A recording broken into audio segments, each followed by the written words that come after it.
ശ്രുത്വാ രാഘവവാക്യമട്ടഹാസവും ചെയ്തു വക്ത്രവും പിളർന്നൊരു സാലവും പറിച്ചോങ്ങി. ക്രുദ്ധനാം നിശാചരൻ രാഘവനോടു ചൊന്നാൻ, ശക്തനാം വിരാധനെന്നെ നീ കേട്ടിട്ടില്ലേ? ഈ ത്രിലോകത്തിലെന്നെയാരറിയാതെയുള്ളതെത്രയും മൂഢൻ ഭവാനെന്നിഹ ധരിച്ചേൻ ഞാൻ.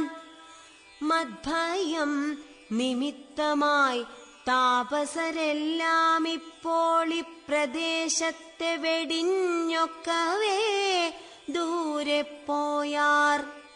നിങ്ങൾക്കു ജീവിക്കയിലാശയുണ്ടുള്ളിലെങ്കിൽ അങ്കനാരത്നത്തെയും ആയുധങ്ങളും വെടിഞ്ഞെങ്ങാനും ഓടിപ്പോവിനല്ലായിലെനിക്കിപ്പോൾ തിങ്ങിടും വിശപ്പടക്കിടുവൻ ഭവാന്മാരാൽ. ഇത്തരം പറഞ്ഞവൻ മൈഥിലി തന്നെ നോക്കി സത്വരമടുത്തതു കണ്ടു രാഘവനപ്പോൾ.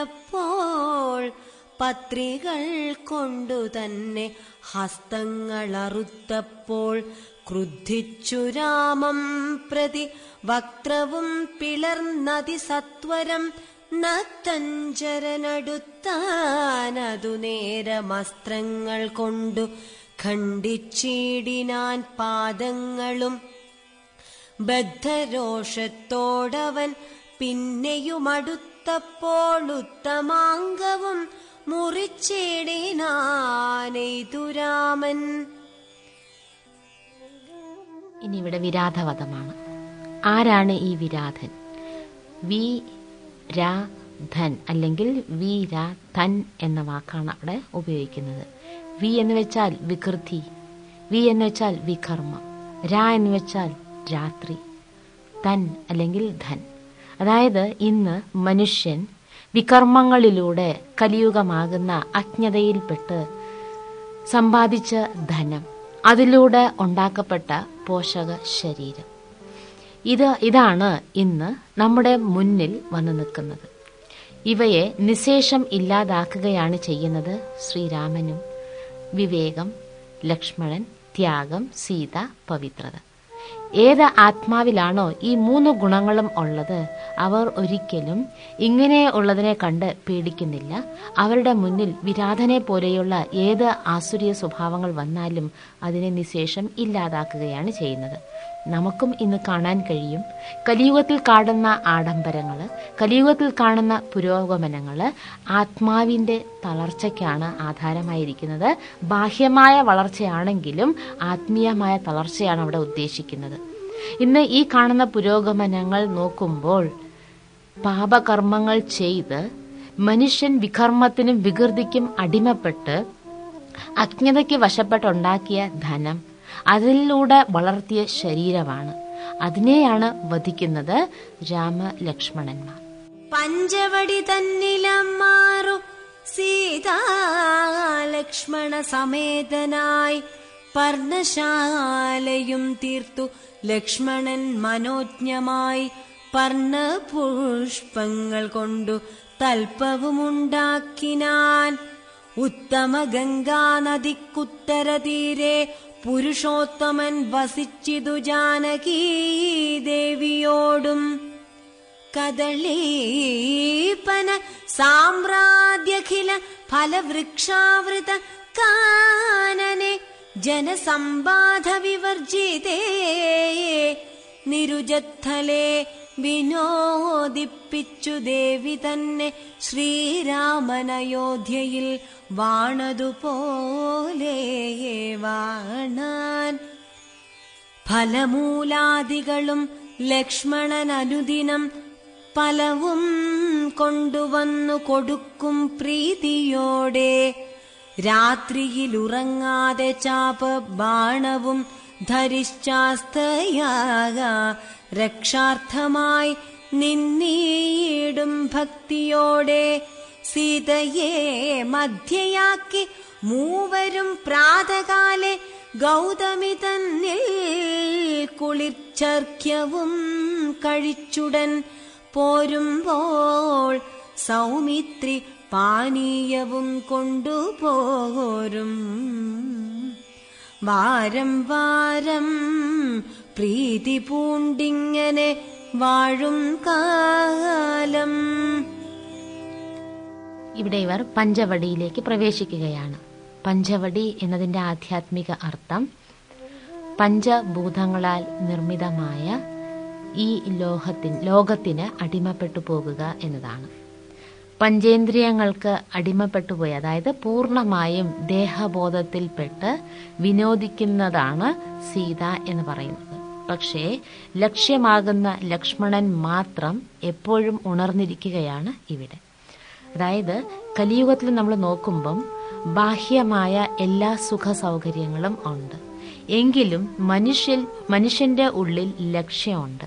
ആ ലക്ഷ്യത്തിലേക്ക് എങ്ങനെ എത്തണം എന്നവർക്കറിയുന്നില്ല. കാരണം ഈ പഞ്ചഭൂതങ്ങളാൽ നിർമ്മിതമായ ശരീരത്തിന് അടിമപ്പെട്ടിരിക്കുകയാണ്, ആ മോഹവലയത്തിൽപ്പെട്ട് കിടക്കുകയാണ്.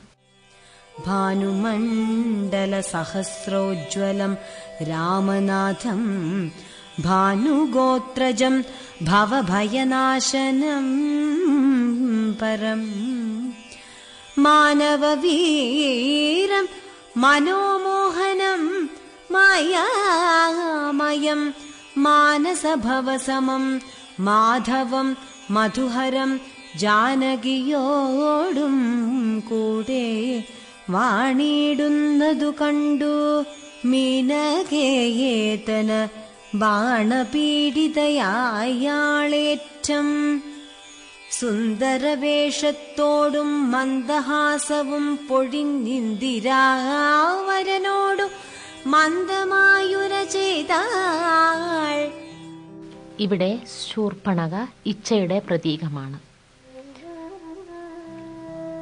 ശൂർപ്പണഖയാകുന്ന ഇച്ഛ ആത്മരാമനാകുന്ന വിവേകത്തിന്റെ മുന്നിൽ, ലക്ഷ്മണനാകുന്ന ത്യാഗത്തിന്റെ മുന്നിൽ തന്റെ ഇച്ഛകളെ പൂർത്തിയാക്കാൻ വേണ്ടി വരുന്നു. പക്ഷേ ത്യാഗവും വിവേകവും ഉള്ളവർ ഇച്ഛകളെ തിരിച്ചറിഞ്ഞ് അതിനെ പറഞ്ഞു വിടുകയാണ് ചെയ്യുക. കലിയുഗമാകുന്ന ഈ ഘോരവനത്തിൽ നമ്മുടെ ഉള്ളിൽ തന്നെ ശൂർപ്പണഖയെ പോലെ അനേകം ഇച്ഛകൾ ഉണ്ടാകാൻ സാധ്യതയുണ്ട്. കാരണം ഇന്ന് ലോകത്ത് ബാഹ്യമായ ആഡംബരങ്ങൾ, താൽക്കാലിക സുഖം തരുന്ന കുറേ സാധനങ്ങളുണ്ട്, കുറേ വ്യക്തികൾ ഉണ്ട്. പക്ഷേ നാം അവയ്ക്ക് അടിമപ്പെടാതെ, കാരണം ആത്മാവാകുന്ന രാമന്റെ ഉള്ളിൽ വിവേകം എന്ന ശക്തിയുണ്ട്. വിവേകത്തിലൂടെ അവയ്ക്ക് നാം അടിമപ്പെടാതെ അവയെ നാം തരണം ചെയ്യണം. അതിന്റെ ഗുണദോഷങ്ങളെ മനസ്സിലാക്കി അതിൽ നിന്നും നാം ഒഴിഞ്ഞു മാറുകയാണ് വേണ്ടത്.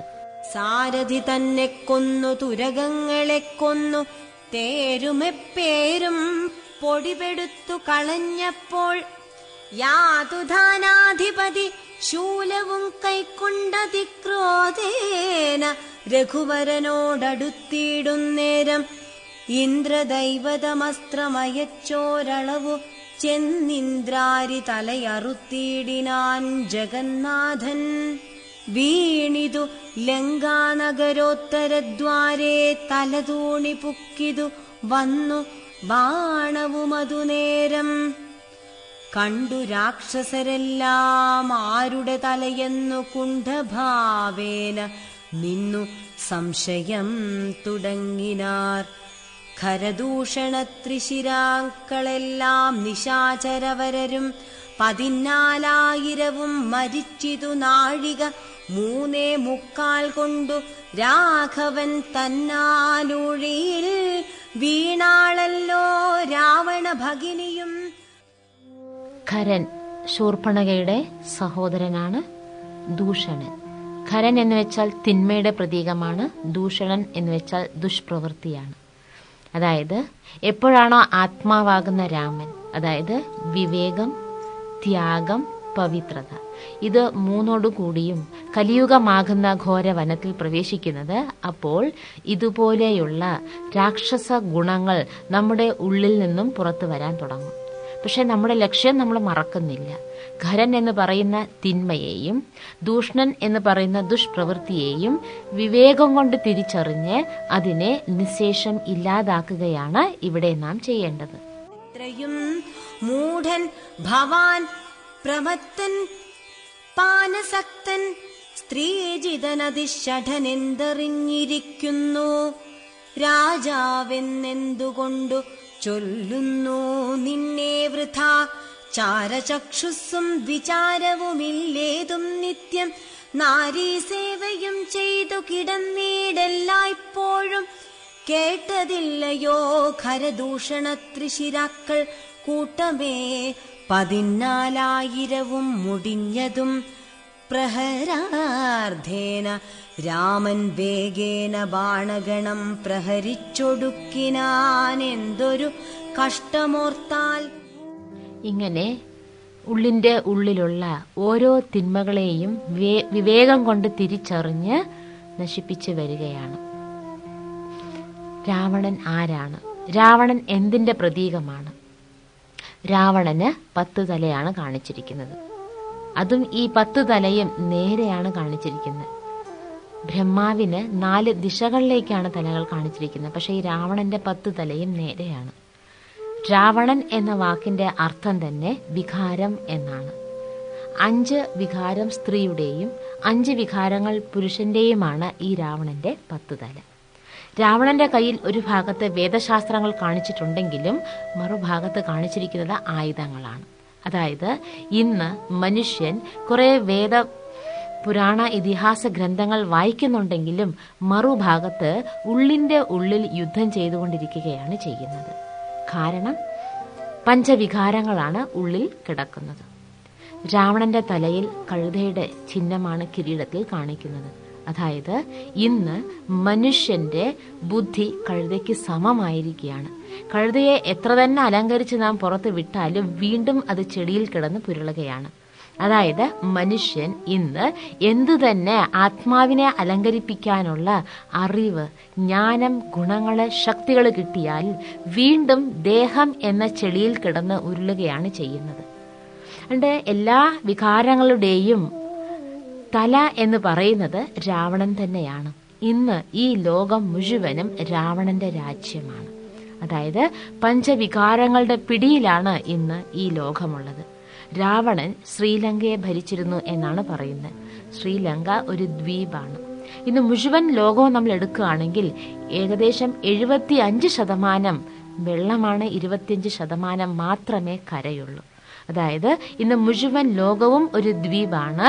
ഇന്ന് ലോകത്തിനെ ഭരിച്ചുകൊണ്ടിരിക്കുന്നത് പഞ്ചവികാരങ്ങളാകുന്ന രാവണൻ തന്നെയാണ് എന്നതിൽ യാതൊരു സംശയവും ഇല്ല. സാകേതാധിപനായ രാജാവു ദശരഥൻ ലോകൈകാധിപനുടെ പുത്രന്മാരായുണ്ടുപോൽ രാമലക്ഷ്മണന്മാരെന്നിരുവരിതുകാലം കോമളഗാത്രിയായോരംഗനാരത്നത്തോടും ദണ്ഡകാരണ്യേ വന്നു വാഴുന്നിതവർ ബലാലെന്നുടെ ഭഗിനിതൻ നാസികാകുചങ്ങളും കർണവും ഛേദിച്ചതു കേട്ടുടൻ ഖരാദികൾ ചെന്നിതു 14,000 അവരെയും നിന്നു താനേകനായിട്ടെതിർത്തു രണത്തിങ്കൽ കൊന്നിതു 3.25 നാഴിക കൊണ്ടു രാമൻ. തൽപ്രാണേശ്വരിയായ ജാനകി തന്നെ ഞാനുമിപ്പോഴേ കൊണ്ടിങ്ങു പോനീടുവനതിന്നു നീ ഹേമവർണം പൂണ്ടൊരു മാനായി ചെന്നടവിയിൽ കാമിനിയായ സീത തന്നെ മോഹിപ്പിക്കണം. രാമലക്ഷ്മണന്മാരെ അകറ്റി ദൂരത്താക്കൂ, വാമഗാത്രിയേയപ്പോൾ കൊണ്ടു ഞാൻ പോന്നിടുവൻ.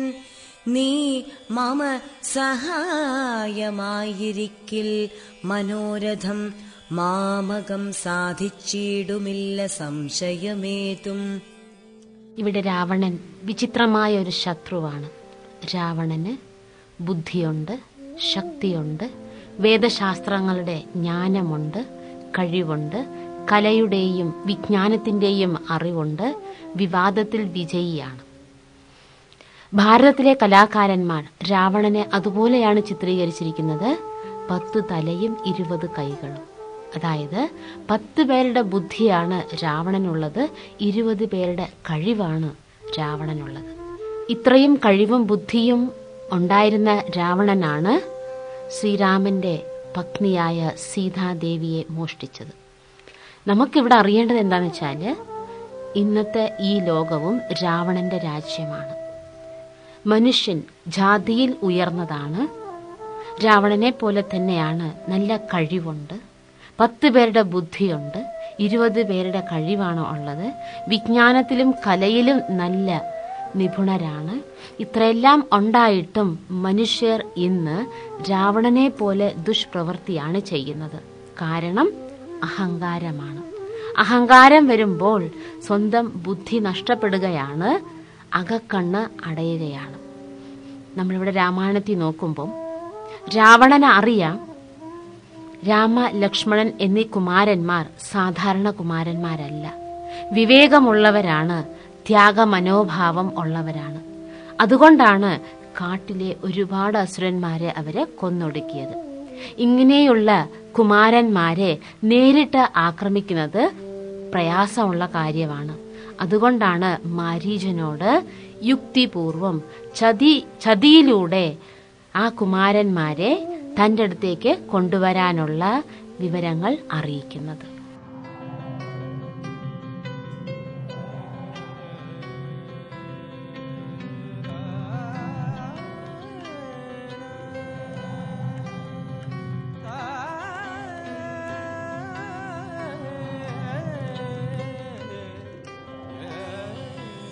മായ നിർമ്മിതമായ കനകമൃഗം കണ്ടു മായാസീതയും രാമചന്ദ്രനോടുര ചെയ്താൾ.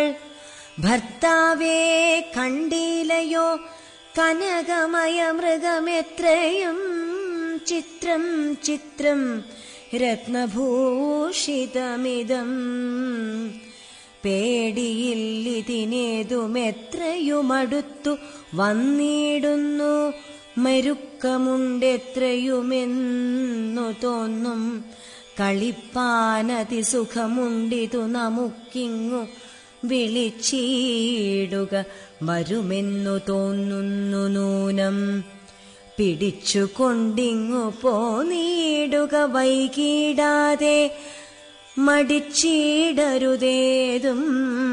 ഭർത്താവേ ജഗൽപതേ. ഇവിടെ മായാസീത, അതായത് സാധാരണ സീത സ്വർണമാനെ കണ്ട് ആകർഷിതയാകുന്നു. ശ്രീരാമനോട് പറയുന്നു, എനിക്ക് ആ മാനിനെ വേണം എന്ന്. വിവേകമാകുന്ന ശ്രീരാമൻ അറിയാമായിരുന്നു ഇത് അബദ്ധത്തിൽപ്പെടും എന്ന്. പക്ഷേ തന്റെ ജന്മത്തിന്റെ ഉദ്ദേശവും തന്റെ ലക്ഷ്യവും മനസ്സിൽ ഉറപ്പിച്ചുകൊണ്ട് ഈ സൃഷ്ടി നാടകത്തിൽ ഞാൻ എന്താണ് ചെയ്യേണ്ടത് എന്ന വിവേകം ശ്രീരാമനുള്ളതുകൊണ്ട് ആ മാനിനെ പിടിക്കാനായി മാനിന്റെ പുറകെ പോകുന്നു. ഇവിടെ നാം അറിയേണ്ടത് എന്താണെന്ന് വെച്ചാൽ, ഇന്നത്തെ ലോകത്തിലെ മനുഷ്യർക്കറിയാം ഭഗവാനോട് പലതും ആവശ്യപ്പെടുന്നുണ്ട്, ഇതിലൂടെ ഇന്നത് സംഭവിക്കും എന്നറിയാം. എന്നിട്ടും ഈശ്വരനോട് എങ്ങനെ മാനിനെ വേണം എന്ന് പറഞ്ഞ് ശ്രീരാമനെ പറഞ്ഞു വിടുന്നു അതിനെ പിടിക്കാനായി. അതേപോലെ ഇന്ന് മനുഷ്യൻ ഭൗതിക ആവശ്യങ്ങൾക്ക് വേണ്ടി ഭഗവാനോട് ദിവസം തോറും പ്രാർത്ഥിക്കുന്നുണ്ട്.